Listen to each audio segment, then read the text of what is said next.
à tous, bienvenue dans ce nouvel épisode de TPV News.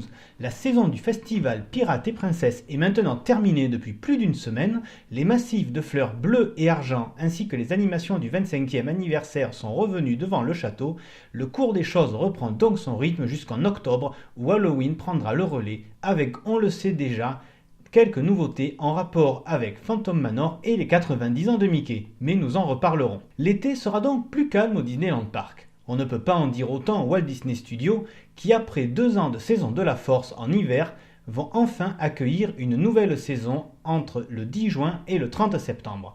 Une saison dédiée à une autre grosse licence Marvel. Une très bonne façon de patienter avant la rethématisation du backlot dans quelques années. Prenons donc le communiqué de presse et voyons ce que les équipes de Disneyland Paris nous ont réservé. Ça vaut mieux que de regarder les critiques très négatives du premier jour d'exploitation qui a été, selon les visiteurs sur place, catastrophique. On commence par un tout nouveau show inédit pour notre resort nommé Marvel l'Alliance des super-héros. Il prend place au Studio Theater, ex-Cinémagique. On nous promet du jamais vu avec des personnages sur scène, mais aussi des effets spéciaux à la pointe de la technologie, des projections et d'autres surprises.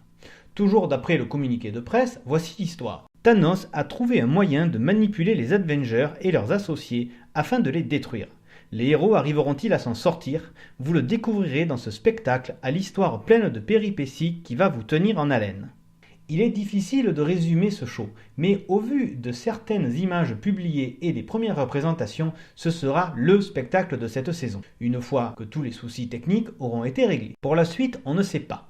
On a longtemps dit qu'il serait dommage, maintenant que la salle avait été rénovée et modifiée, que le show ne dure que 3 mois, mais de plus en plus, on entend dire le contraire. Affaire à suivre donc. Au moment où j'enregistre, le programme annonce qu'il est joué 3 fois par jour cette semaine. Vu que c'est la première semaine, il faudra voir le prochain programme si le nombre de représentations est maintenu ou adapté. Passons aux animations propres à la saison. On dénombre 2 shows en extérieur et une rencontre de personnages. Premier spectacle, sur la grande scène de la Place des Stars, Stark Expo présente une énergie pour demain. Retour au communiqué de presse. Tony Stark vous donne rendez-vous à Production Courtyard en plein air pour vous présenter sa dernière version de son invention révolutionnaire, un arc réacteur qui crée de l'énergie verte. Mais attention, c'est exactement le type d'événement qu'un certain Loki aime interrompre. Le redoutable demi-frère de Thor va en profiter pour tenter de renverser le pouvoir. Espérons alors que Black Widow, Spider-Man et le dieu du tonnerre en personne soient dans les parages pour contrer ses plans.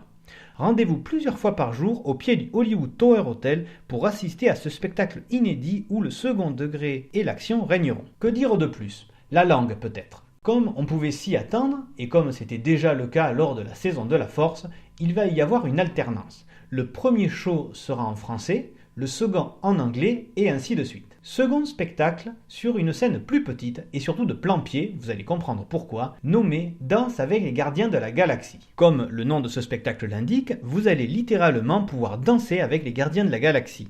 La musique fait partie intégrante du personnage de Peter Quill, plus connu sous le nom de Star-Lord. Ses aventures sont rythmées aux sonorités 70s et 80s des playlists qu'il affectionne tant. Alors, pour son arrivée, c'est évidemment en musique qu'il crée l'événement, et ce, aux côtés de son acolyte Gamora, la femme la plus dangereuse de l'univers.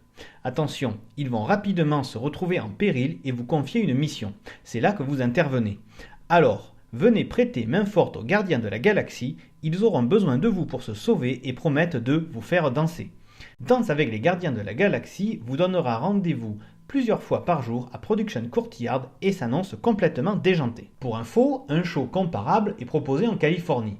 Il a du succès, et le même nom en anglais, normal donc qu'il arrive chez nous. On va terminer les animations avec la rencontre de personnages, et pas des moindres vu qu'il s'agit de Captain America. C'est la première fois qu'il apparaît ainsi dans le cadre, dirons-nous, d'un accès avec un billet régulier. Ça me donne l'occasion de parler du nouveau système de réservation pour certaines rencontres de personnages.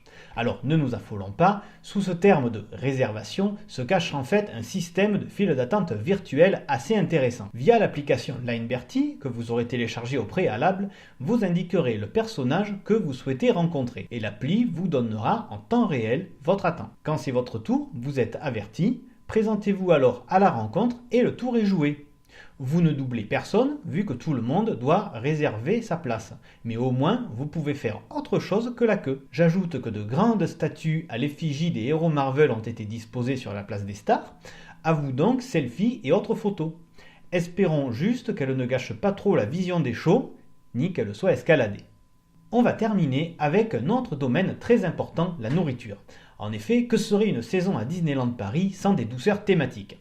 Ainsi donc, on trouvera dans ce food truck diverses gourmandises, principalement sucrées, et plus précisément encore des sablés fourrés ou non, mais aussi un peu de salé, avec même un menu proposant un gratin de ravioles et poulet qui a l'air appétissant. Comme c'est souvent le cas, il y a un menu de base, auquel on peut ajouter un accompagnement et un dessert en économisant sur le prix de la carte. Notez aussi que d'autres produits sont disponibles en dehors du menu, pendant qu'aux alentours de la place sont disponibles des cupcakes et des glaces. Notez enfin que des shops thématisés sont vendus pour rendre plus fun votre pause boisson et garder un souvenir de votre visite. Si vous préférez manger en intérieur, le restaurant En Coulisses propose lui aussi un menu spécial en plus de ses menus habituels.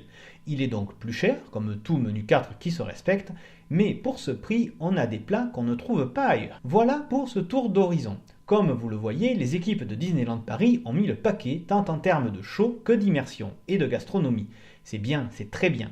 Reste à voir si les visiteurs vont répondre présents, vu le battage médiatique allié au fait que nous sommes en été, il n'y a pas de raison, mais surtout, nous allons voir si le parc arrivera à contenir tous ces visiteurs. Quand a lieu la saison de la Force, nous sommes en hiver. Certes, il y a du monde les week-ends, mais ça n'a rien à voir avec les foules estivales. Je vous disais en commençant que la saison serait une bonne manière de patienter avant la rethématisation du parc. Je vous dis maintenant qu'elle sera un véritable test pour le futur. Voilà qui conclut cet épisode. Comme d'habitude, s'il vous a plu, n'hésitez pas à me le dire en commentant la vidéo, en vous abonnant et en activant les notifications.